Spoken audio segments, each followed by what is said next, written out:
we supposed to start? Are we gonna start? You're supposed to tell me when to start. Oh, now. Aren't you watching? Yeah, I'm watching. We're live. Are we live? Yes. Hi, everybody. Hi, everybody.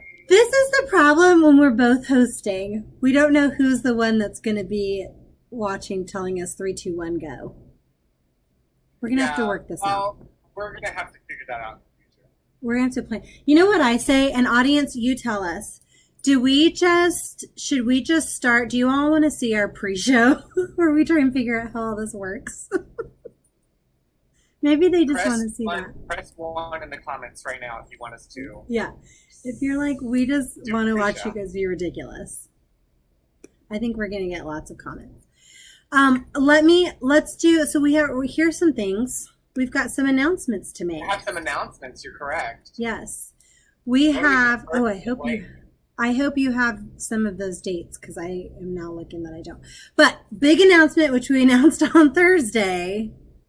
Mark and Mask Awards! Yay! I'm so excited. I hope you guys are too. It's August 15th on a Saturday at 5 p.m. If you want to RSVP for that, you can email vp@kentwoodplayers.org and let them know your comment. It's going to be a live stream. It's going to be a good time. There's going to be some parodies of the musicals and plays that we've done. It's going to be really funny, really fun, lots of awards, great entertainment, shocking upsets and surprises, perhaps. So I have no idea. I have no idea how this is going to go down this year. It was a competitive year. I'm excited. It could be anything. It could be anything. It's very exciting. And Kat always does such a great job with entertainment, so be prepared. Wear your Depends because you're going to be laughing. That's my advice every year. Also, this is really interesting. I got a little tidbit. What? There's a little after party, the Mark and Masks. Really? It's true. Hosted by Mama Lou Soul and I'm a Hot Mess. Mama and I'm wow. They are hosting the after party, so you'll want to log on or stay on so you can hear all of the winners will get to do their thank yous and give a little tidbit about their experience. So that's exciting. And we'll have little clips and entertainment from the show. So yay! That's what the real party is going to be. The after party. The after party. The Red Carpet Vogue after party hosted by Elton John. Put on by Elton John. Yes. Hosted by Mama Lou Soul. So that's exciting. I'm a little nervous, to be honest. All right. Also, we announced Coach Susie classes. So Suzanne Matai is teaching classes this summer to children, which I discovered I can't join. I wanted to join Acting Up because that sounded fun. Because I like to act up. Yeah, it does. So if you want more information, email marketing@kentwoodplayers and we will send you the flyer that Susie sent us. That's great. Also, we have the KP New Play Series. So we are accepting new one-acts. And if you'll email plays@kentwoodplayers.org, and you can email for submissions, you can email questions, and we are going to start producing those in September, right? Do I have that right? September, we want them around 10 to 15 minutes. There's a 30-minute maximum, and it's a 6-character maximum, and it needs to be written for the Zoom platform. It doesn't need to be about Zoom or about quarantine, but it just needs to be written to be performed virtually or a Zoom type. Yes. Whichever one you prefer. It doesn't have to be Zoom. I think we could do a whole show on just trying to log on to Zoom. Seriously, I think that's an entire one. 2-act play. It could be a 2-act play. You're right. Maybe we'll just do a tease of it. Just after we do. Yeah, the new noise is off. You're right. Virtual cats. We'll do that right after Space Cats. All right. Also, Good People is playing at Torrance, on Zoom Torrance. On August 9th at 8 p.m. So Melody, our member, Melody Rivers, board member Melody Rivers, is in that, reprising her role of Jean. So definitely reach out to her if you want to see that. I'm going. It's going to be great. And then I'm going. You're going. Oh, do you want to be my Zoom date? I do. Yay! We love going to the theater. Good for me. And then also Romeo and Juliet Choose Your Own Ending, Little Fish Theater next weekend. I'm also going to that. I'm next weekend. I'm also going. Yeah. It's coming up fast. I'm a little nervous, to be honest. And excited nervous. Don't be nervous. Those are our announcements. I'm ready to move on. Are you excited for our guest today? I am excited. I think our audience members also very excited. I think they are. I love these two people so much. Our live studio audience. I love our two guests so much. They are amazing to work with. They're so fun to be around. They have just hearts of freaking gold. And also they are amazing Nerf war players. And I always want them on my team. Yeah, it's true. And I always want them on my team. It's true. We take. We're gonna have to elaborate on that. We're gonna have to talk about that. Possibly, but I'm not giving you any of my secrets. Also, it was somebody's birthday. It was. You're correct. So let's bring on Lyndsay and Jeremy Palmer. Hi. Hello. Happy birthday, Jeremy. Go on. No, I will go on. You're awesome. Happy birthday. Yay, did you get anything exciting for your birthday? I got a Lego set of the Friends Central Perk set. That is really awesome. That's adorable. A little known fact I learned is that Lyndsay and Jeremy are professional Lego builders. Well, he's more the professional builder. We're waiting so we can go in the Lego Olympics, so we're maintaining our amateur status. Oh, I see. I see. So they're amateur Lego. I almost said amateur professional. Help us get through the certain weeks of the pandemic, though. We built a whole. We all need something. Town. Yeah. You built a whole town? You're gonna have to show us. A whole Disneyland town. Yeah. Get out. Yeah. Yes. Wow. I know we need to talk about acting and stuff, but I really want to just see your Disney Lego building. Built 7 original structures representing each of the respective lands, mixed with her Cinderella castle. We cheated. We just used an existing set. It had to represent Fantasyland. Yeah, it was the castle. Okay. We made a video. We posted videos of it on our individual pages. So if you're interested. Yeah. Which I am. You guys, don't go right now. Dig through the last few couple months. Like a March. Back in April. Okay, but everyone stay tuned right now. Don't leave KP Live right now. Watch us right now and then go after. I hope we didn't just get our audience to go elsewhere. Now they're on your Facebook pages looking at your Lego land. I'm doing this directly after. Okay.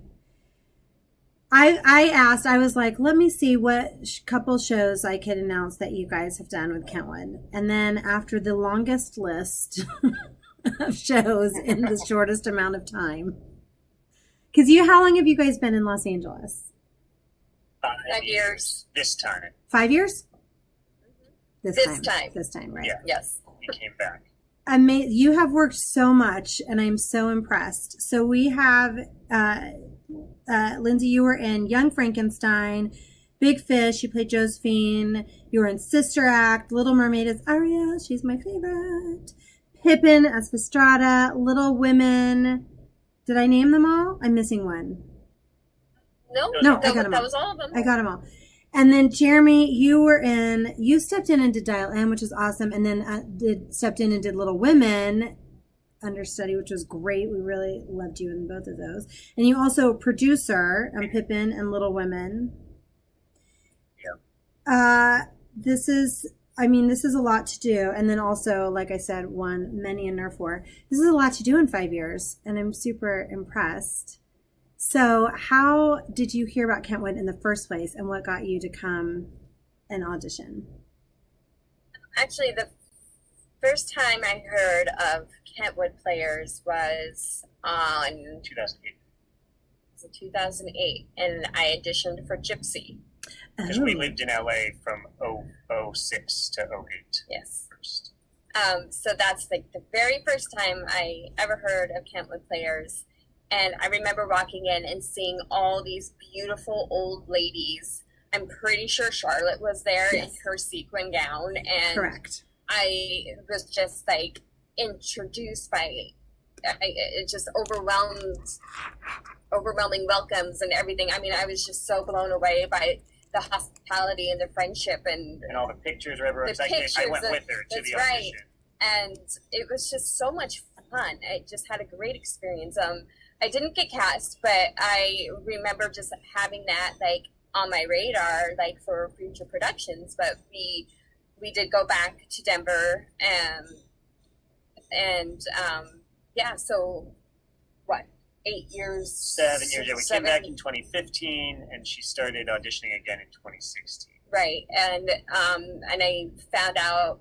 I just remember the name Kentwood, and I saw it on Backstage West, I believe, and they had auditions for Young Frankenstein, and I love the film Young Frankenstein, and yeah, that's it's an underseen gem. You guys know about it? It was a movie first, then they made it. No, I've never heard. Oh, you gotta check it out. So that's kind of where it began for me. I love it. And then Jeremy, you just kind of came along for the ride. Yeah, I didn't get directly involved outside of being a supportive husband until Little Mermaid. That I started running like the board. You know, I ran the board for the lighting booth and stuff for a couple weekends of that, and then because we'd made so many friends in the company, and she happened to make friends with a lot of people who direct and choreograph and produce there. When Pippin came around and Allie asked if we would be willing to produce, and my work has often precluded me from, because I work afternoons and evenings and stuff, and times when it doesn't always made sense to go to rehearsal, for weeks at a time in the evenings. And so when she said, "Do you want to produce Pippin?" We just said, "Yeah."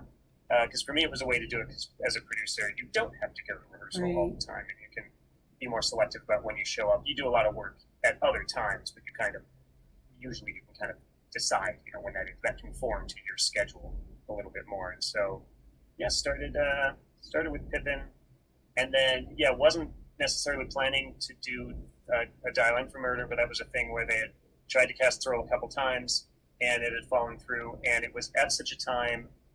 Because I work in education, and it was in like late August, early September, when it was slower for me work-wise, and because I knew they were in this situation, I was like, here's what I can do, and like I can't get there till this time, I need these days off, and luckily they were just desperate, so they were like, okay, cool, come do that. And so that worked out to do Dial-M. It was not just desperation. You're also quite good. So, I live half mile away. That's a plus also. And, it was also, you're quite good, and we'd like someone good in this role. How about that? I'd acted before once or twice, so I did that. Thank you. And then as I was doing that, also it went right into. It was one of those things I'm sure done before, Samantha, where like I did opening weekend of Dial-M was auditions for Little Women, which I was producing. So it was this kind of it was Hell Week for a Dial-M, open Dial-M, go to auditions the day of Dial-M, go to the show that night, do the matinee, do the auditions the second night, then do callbacks Monday night. Then I got on a plane, flew to Brooklyn. Oh my word! Went to Brooklyn till Friday, flew back Friday, went from like the airport back to the theater to do the next show. Oh my word! Dial-M, so that was fun. You must really like theater. Yeah. You're doing 3 shows on top of each other all the time, and you always say, "Oh, I'm going to take a break," and then you never do. But yeah. Once it's in your blood, you can't stop. You can't stop. Yeah. So, Lyndsay, your first show was Young Frankenstein, and then Jeremy, yours, like as a crew member, was Little Mermaid. What was your experiences on your first show at Kentwood, and what made you want to come back and do it again? So Young Frankenstein, I mean, it was just such a great cast, and and I just instantly fell in love with the community, the sense of family there. It's just nothing quite like a community theater. Like you would expect so much like unprofessionalism or just the lack of commitment, but that is completely opposite of what Kentwood is. Or it's in LA, so you would think, oh, it's a bunch of like actors who are going to throw this off because they get a bounty commercial or something like that. But I mean, I mean, the talent in Young Frankenstein was phenomenal, and I met so many wonderful, wonderful people, and I'm friends with them to this day. And last night we spent my birthday with two people that we met from that. And and like once you're part of Kentwood, you always will be. Yeah. I feel doesn't mean you always get cast. No, you still exactly. But you know, it's like a family, and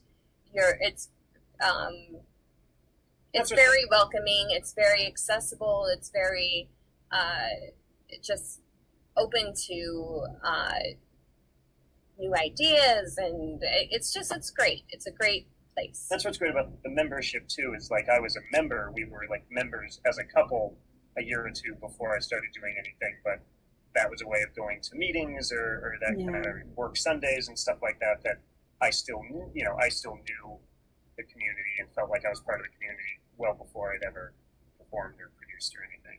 Yeah. And then I appreciated getting to do the lighting and stuff or be in the booth because I've been doing theater since I was 11, and some of the like smartest and most generous people that I've come to know in doing theater were techies and stage managers and stuff like that, including some people who are still like some of my closest friends that I met back in Denver, and so the opportunity of learning that side of it and getting to be in that support role, especially in Kentwood, you can see up into the booth.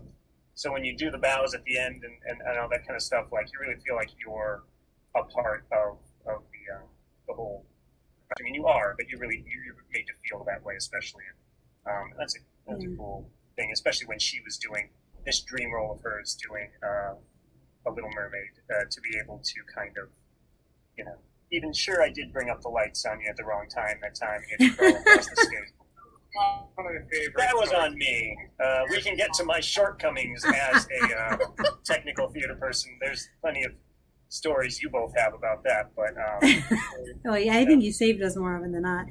But I think that's really great. I think that's a really great and excellent point too about it being such a collaboration. It really takes everybody to do it, no matter whether it's community theater, professional theater, or whatever. It always takes everybody, and I think it's such a great important role to be able to do all the different things, because then we have an appreciation for what people are everyone's responsibility. What I want to do is give you each a moment to talk to us about how you got involved in theater, acting, or any aspect of it in the first place. How did this all start? I was still in diapers, and my parents put me in ballet class. Yeah.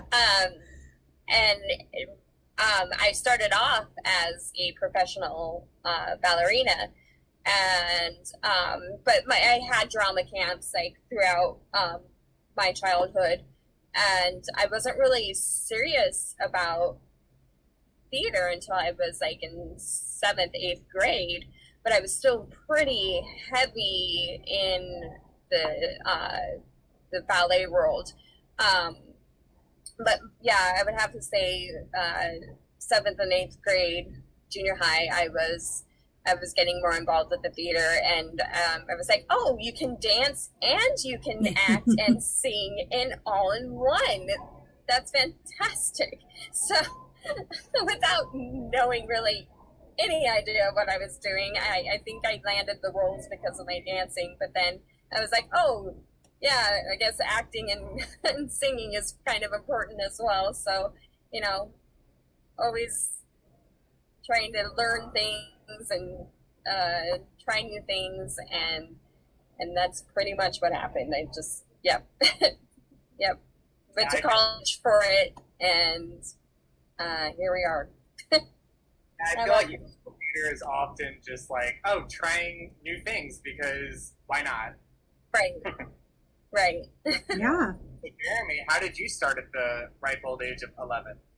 Well, early on, I would like memorize like comedy acts that I would hear, and then recite them in front of like crowds at church gatherings and stuff. They're Christian comedians that I would memorize, and then at church, my father's a pastor, and so at like church functions, I would just start reciting them, and appreciated that. So my parents had the foresight to get me into acting at the church, like the Christmas plays and stuff like that.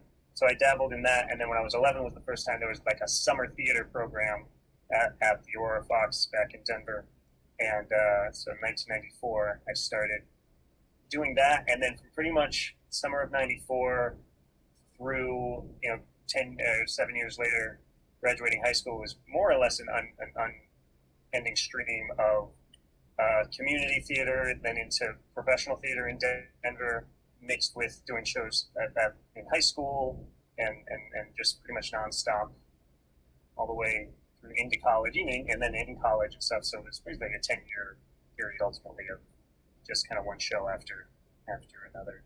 And what did you both study in school, in college? Different colleges. We were at the same college for 1 year, where we met and did a show together. We played junior Mister and sister Mister in The Cradle Will Rock. Cradle Will Rock. Mm-hmm.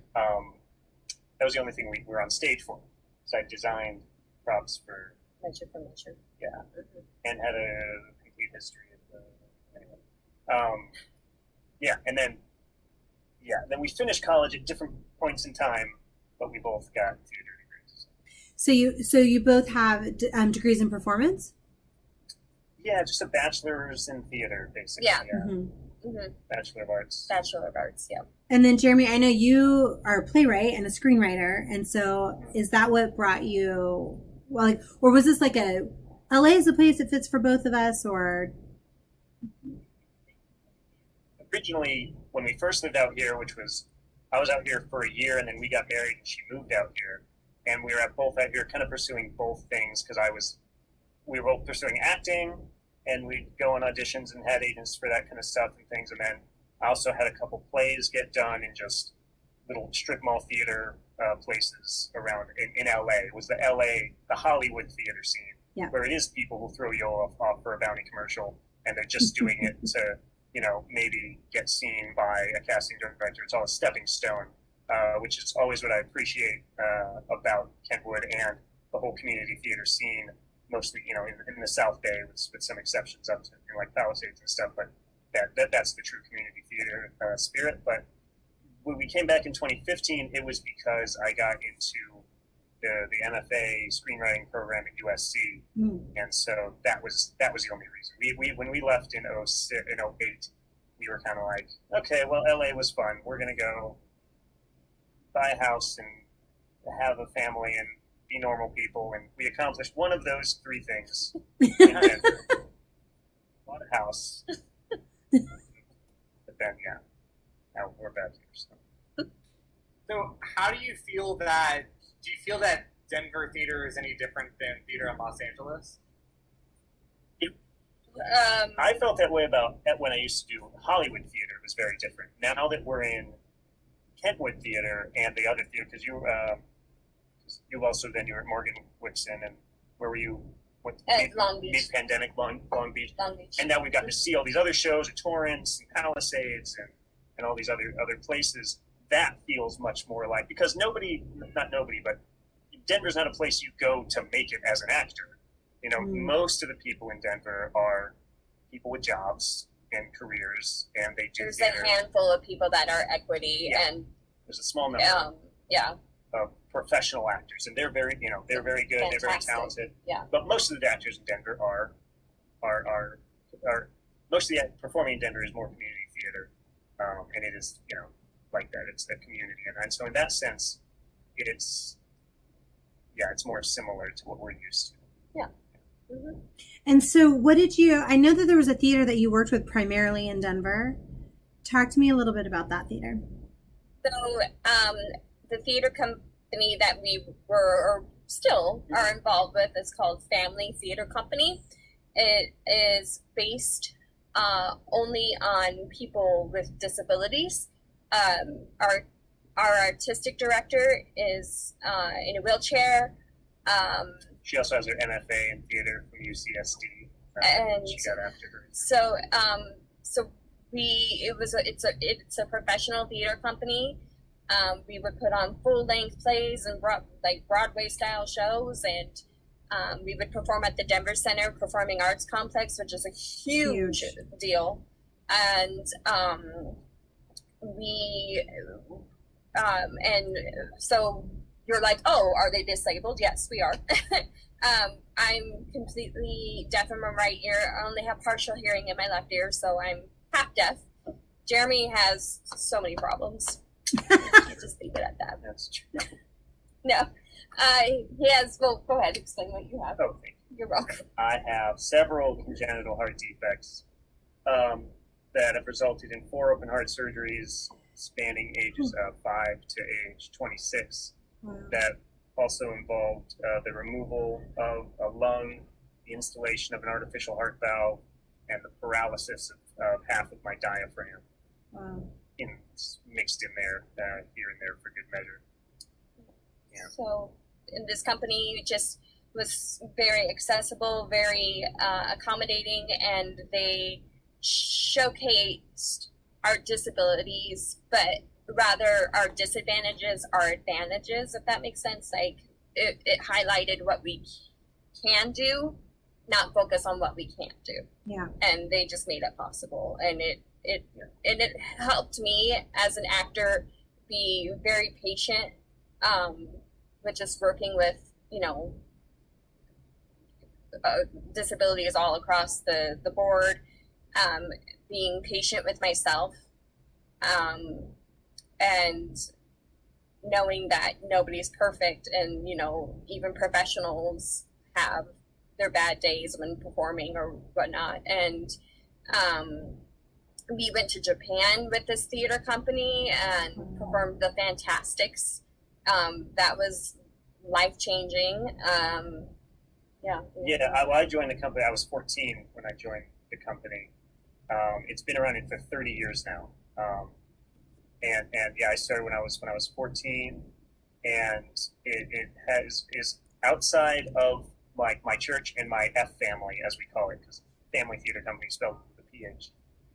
It's the single most influential group that I've ever been a part of. I mean, we both work or have worked in some form of special education now, and I attribute my experience of doing that wholly to what I started learning, how to do at 14, and growing comfortable with working with disabilities and all that kind of stuff in that setting, and then that led me to spend several years as a special ed teacher years later. But it also aside from just where we learned so much about performing, it's also where we started dating over the course of summer '05.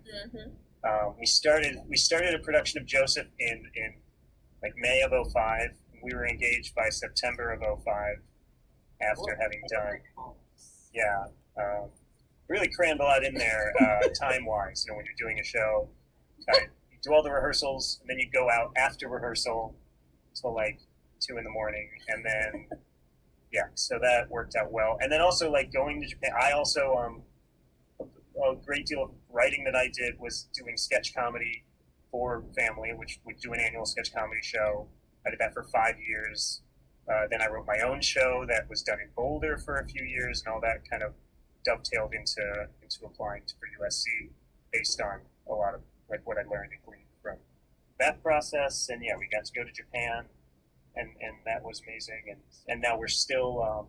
I just finished writing a web series for the company. We even after we moved out here, she went back for 3 years in a row and performed with them in other productions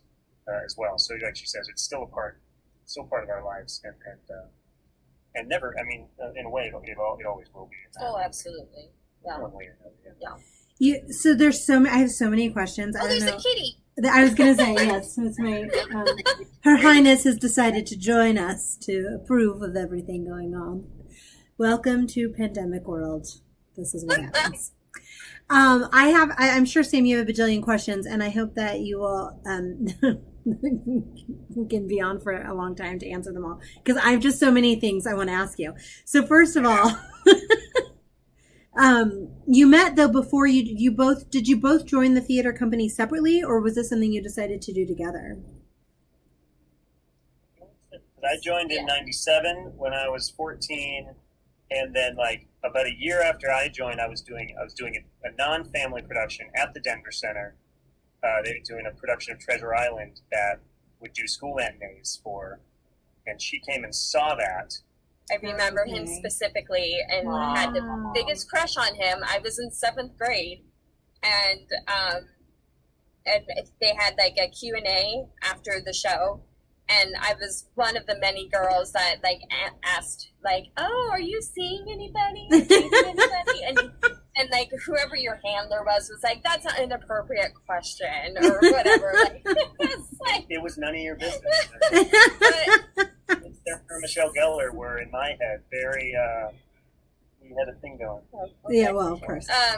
But anyway, it just like. But then in college, we're in this acting class together, and I recognized him. I was like, "Oh my gosh, you played Jim in Treasure Island," and he was like, "Yeah," and I was like, "Do you remember this one chick like asking you if you were seeing anybody?" And he's like, "Yeah, you and like all these other girls," and I'm like, "Oh, okay, fine.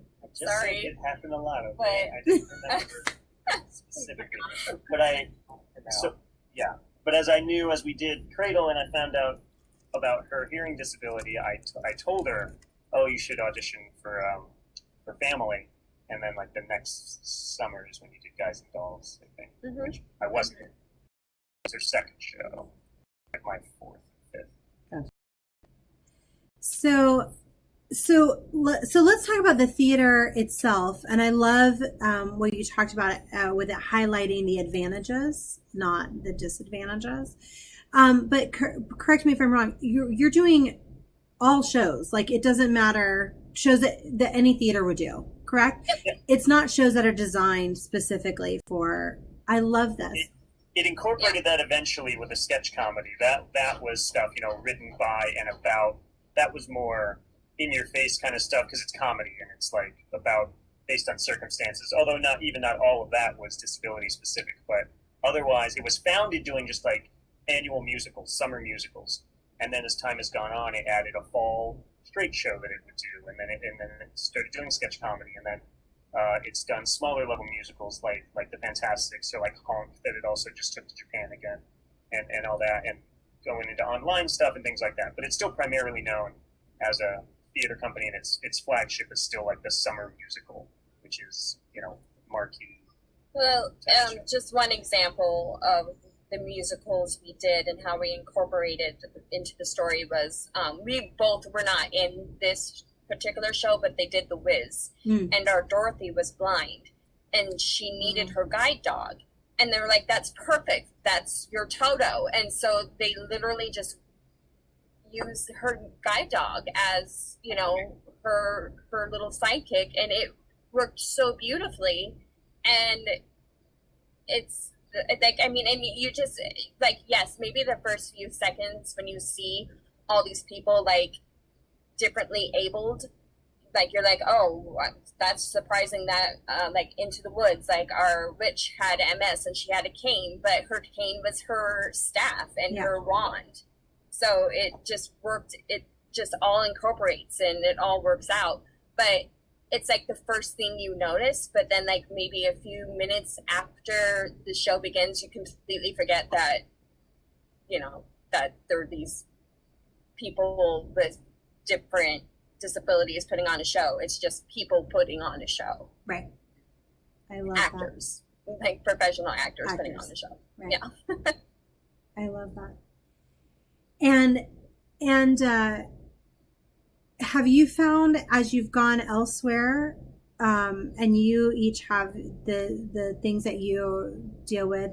Do you ever feel like you have to pretend or hide things, or do you feel like you're always in a safe space in the world of theater? I with Kentwood, the first thing I did for Young Frankenstein, like during our read through for the first rehearsal, our read through, I said, "Hey, I'm hard of hearing. I might sing out of tune. I might have a dizzy day. This is what I have to deal with. And if you have a question, like I'm very open about my disability, and I'm very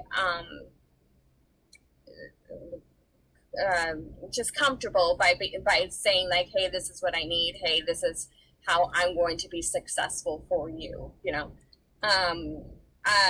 I wasn't like that for a very long time. I did hide like my disability. But now, like for auditions, especially at Kentwood, I ask them to turn up the keyboard when I'm singing for auditions. Even on my resume, it says hard of hearing on the top of the resume.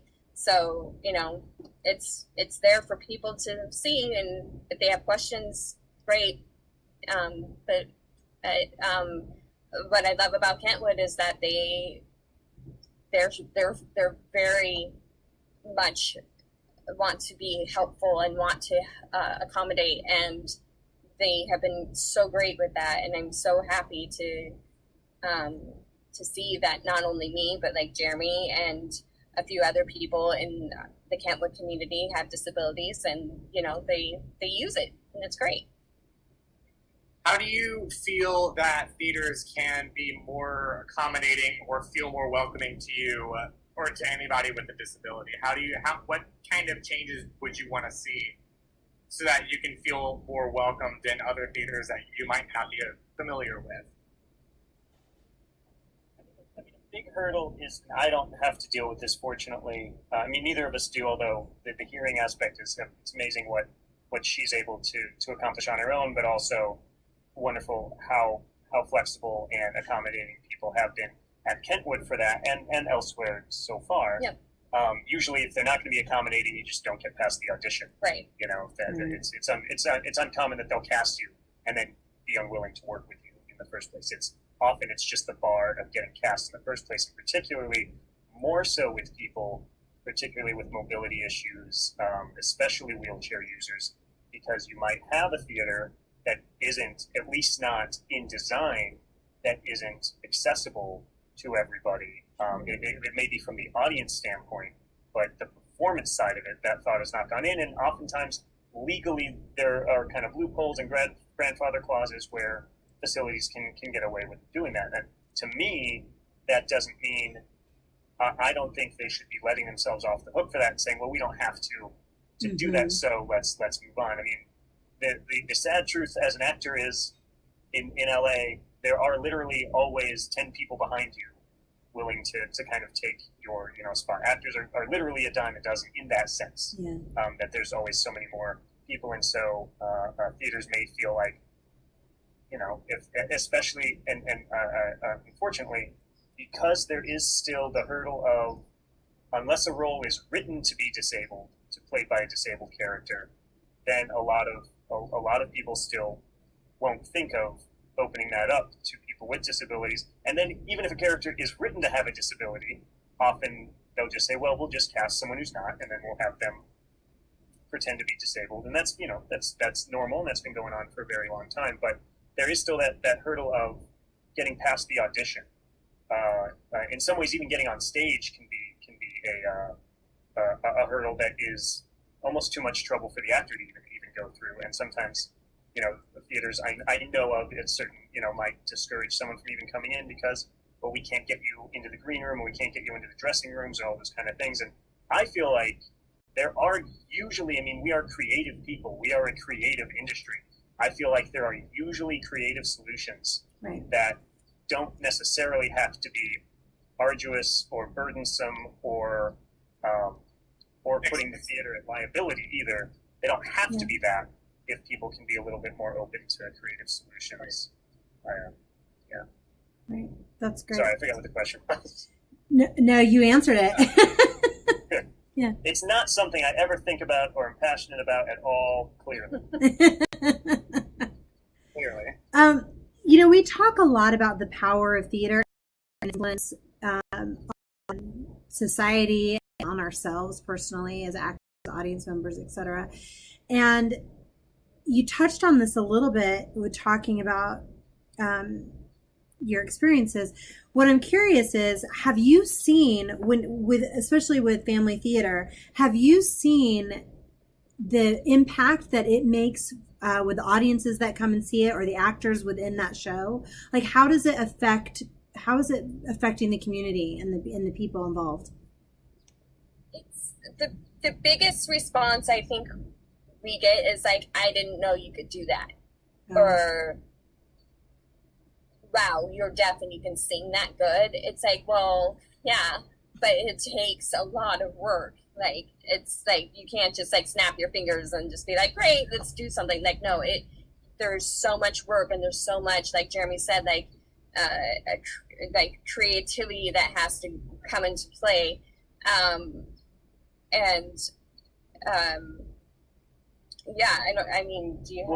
There are literally, as I think about it, so many examples come into play of the other part of your question, of people whose experience with the company and the opportunities that it granted them changed the course of their. I can name 3 of our closest friends, all of whom had either lived with spinal cord injuries or or they'd all actually acquired them at some point in life to varying degrees, of being paraplegic, quadriplegic, or just having a pronounced limp.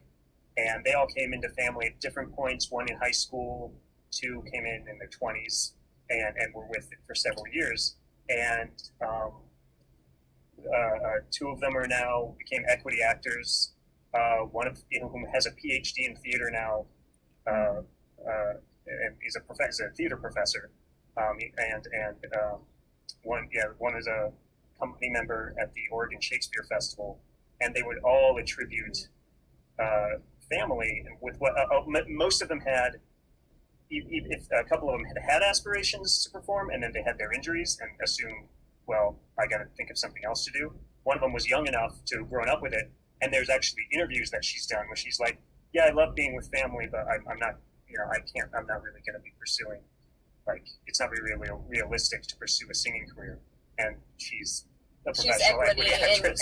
It's so. And there's many, many, many other examples, even on a smaller scale, of just people who came to family feeling insecure because they had a stammer, they're on the autism spectrum, or they had a hearing disability, and the confidence that performing gave them then opened these doors for them to now they've got this job, or they've been able to accomplish these different things in life because of what. And now it seems like in Denver, like, more directors are like, oh wow, like maybe we can use this person in this show, and like the Glass Menagerie, for instance, like the what's her name? Laura. Huh? Is it Laura? Laura? Yeah. Yeah, she has a disability. She has like a limp, I think, or something. It's written in there. I don't remember, but it's implied that she has some kind of physical disability. And so they were like, we should use that. We should use someone that actually has this physical disability and use it. Or,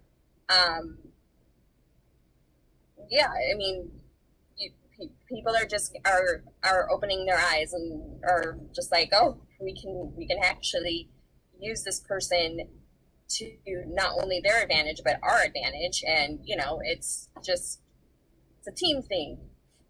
Yeah. I really like to hear about the effect and the power of theater on people within their experience, because we're all actors, right? So we've all done it and had our lives changed by some experience or multiple experiences in a show. We talked about this from the beginning. We have friendships that have lasted forever. We have taken different paths in our lives because of these experiences. But I also love hearing about the experiences that we share with the community. So even I mean, I can understand too, like someone coming like, oh, I don't know how you can sing, you know, when have a hearing challenge or something. But they're becoming educated themselves about the power of people and the power of humans to, exactly like you're saying, Jeremy, just be creative and think outside. Like this is not a limitation. I just have to figure out how to make it work. I think that's really great. Truly believe that theater is meant for everyone. Yeah. There are, I mean, any age, any physicality, any race, any. One thing that family also really made a difference in Denver, and there's a trend of this nationally, but in Denver, family really was at the forefront of it, which is sensory-friendly performance, which are when you guys may know about that, but it's a version of the show where for people with sensory disabilities or sensory sensitivities and things like that, loud noises or bright lights, whether it's autism spectrum disorders or epilepsy or things like that, it's a one usually single performance, or depending on the length of the run, at least a single performance where they undersell it. That's a whole other thing now, but they'll undersell it so it's not crowded. They will not dim the house lights. They will tone down or eliminate any flashing effects. They will tone down sound, so they will lower the sound levels if there's microphones or sound effects. Any of those come down. And the idea of it is for both people with sensory sensitivities and also caregivers of people with sensory sensitivities who may otherwise not get to see a show because they're devoted to caring for their child or adults sometimes who have these. And it's also a place where, as actors, you know, and as an audience, you know, there may be people who are making noises, there may be people who are stemming or self-soothing, and you just accept that and you do the show as an actor. And so it's still, you know, you put everything you can into that show, and it's just one, you know, usually one performance or occasional performance, but it can open up, you know, a whole new world for these audiences that get to come. And family was very much pushing for that. It's a very common thing now to be done in Denver as well as other places, but we were really glad to see that, which is, again, theater is for everybody. And, you can make those accommodations if you really try. Yeah, absolutely. It's great that you know, people are creating spaces for people with disabilities to not only perform it and to also watch it, because, you know, like we've been talking about, it's for everybody. It's not only for the cast and crew and the production team, it's also for people to watch. We can't do this unless people watch. Yeah. We can't do this unless people are watching. So I think creating a space so that those people can experience it like everybody else is really wonderful. So to wrap up with our interview today, we've talked about so many great things, but I just want to ask, what is your favorite theater memory that you guys have had? Whether it's together, it doesn't have to be acting, it can be kind of anything.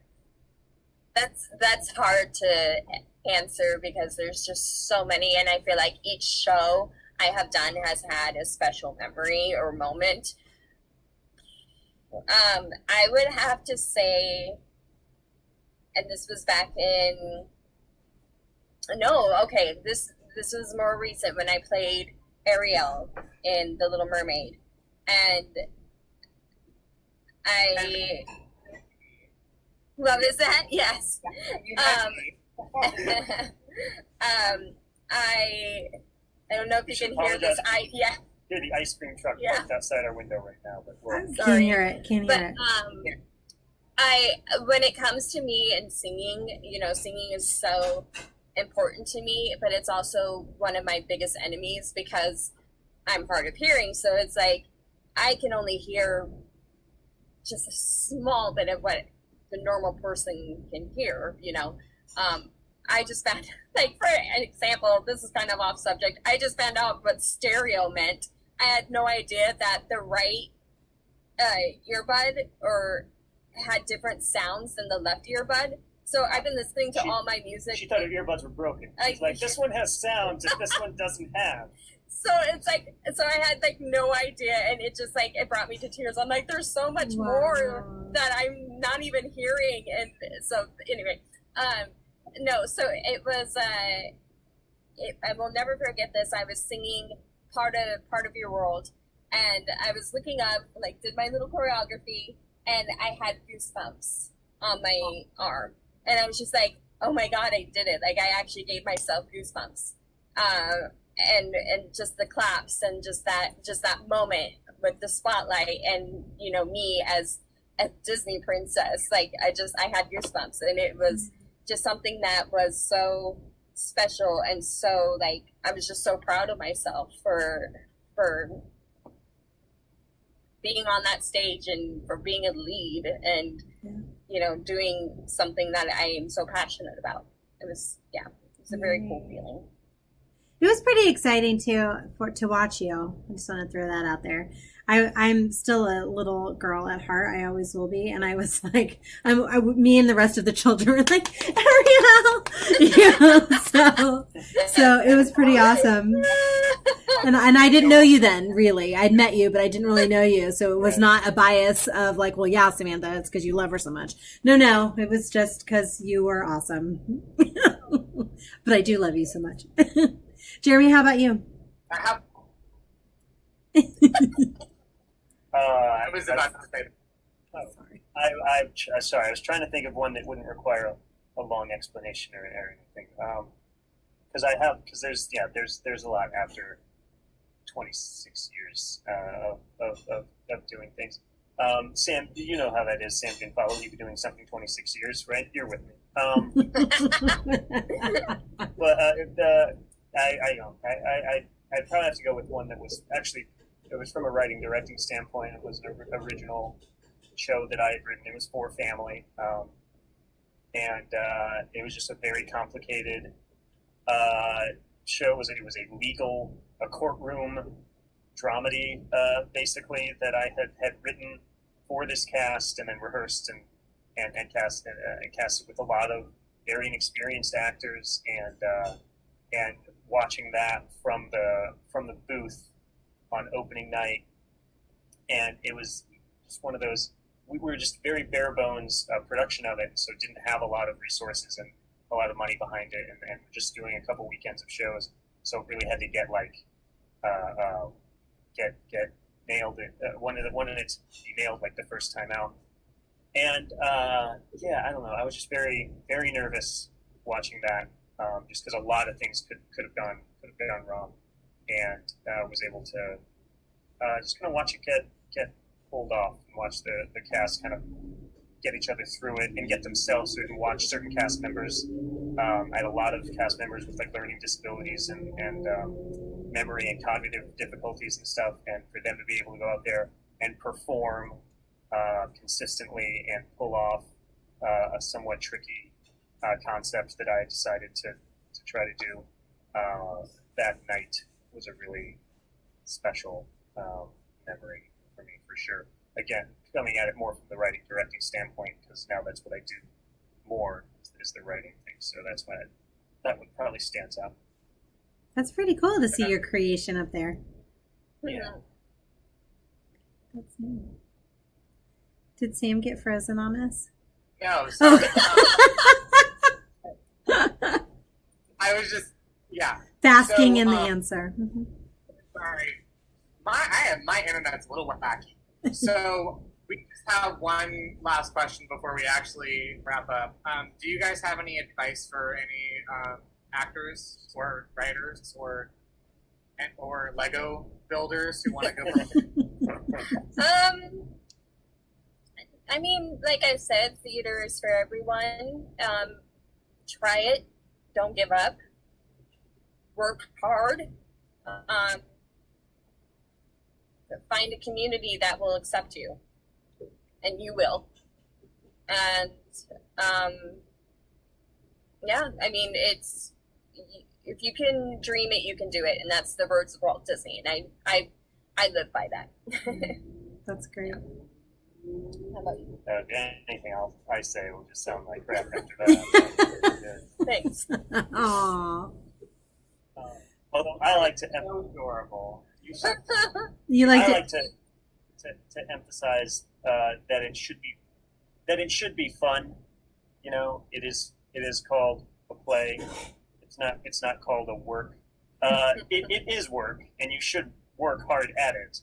But if you're not having fun doing it, then either you're doing it wrong, or or just reevaluate your something about it. It may not be you. It may be the people you choose to do it with. I don't know. There may be something to it. But I just fundamentally think something about it, even if it's a depressing show, then something about doing it should still be fun. Personally, that's gotten me through the last, 26 years. Yeah. Absolutely. Well, I love it. I want to say a really quick shout out and hello to Rosianna Bellino Strickland. I hope I said that right. Who said she's really excited to see this. So hi and yay, and thank you for joining us. She's super. Yay. Thanks, how do you know her? She was an old fan from Denver. Let's see, and she a family. She volunteered. I think she volunteered many years. And she. I knew her daughter also. No, she lives out in California. Now she does. Yeah, she's great. She's a lovely person. Oh, yay. Well, thank you for watching and joining us.